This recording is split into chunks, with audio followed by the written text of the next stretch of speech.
Hello, this would be session number 4. No, this is session number 5. And if you're wondering why I'm dressed in such a dapper outfit, that's because I'll be shooting under my acoustic vignettes persona another video that will, of course, take down the internet.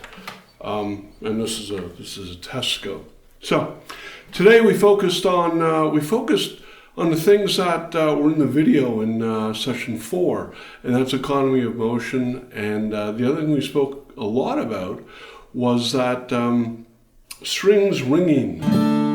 So the strings between your fingers, I call them. So between you, that's an A7. You hear how the G is ringing out? So I'm fretting that note and that note around it.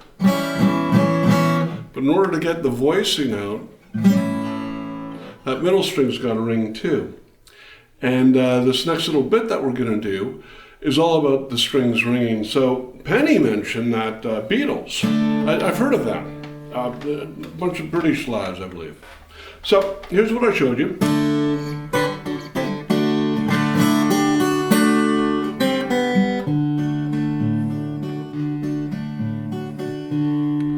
So there's a lot going on there. There's a lot of strings ringing. There's a lot of sympathetic motion, I guess. I think I'm thinking more about the video that's coming up. So I also showed you picking out the notes.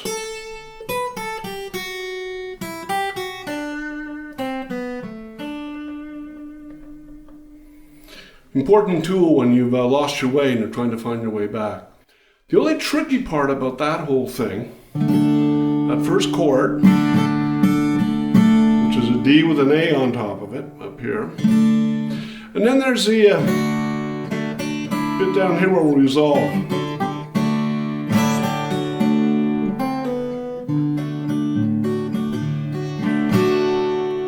So, short one, that's about it, Dave. And hope to see you next week, and we'll talk about more things and such. Remember, keep those strings ringing between your fingers and check for it all the time. And you know the opposite side of that, the corollary?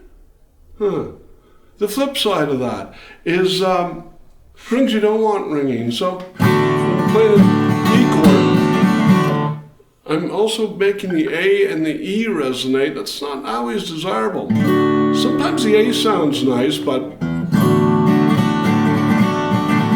that's there's a lot of tension there.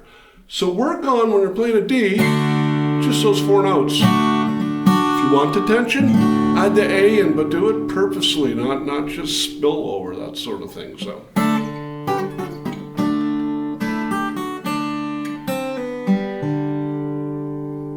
Oh, nice ringing there. See you next week.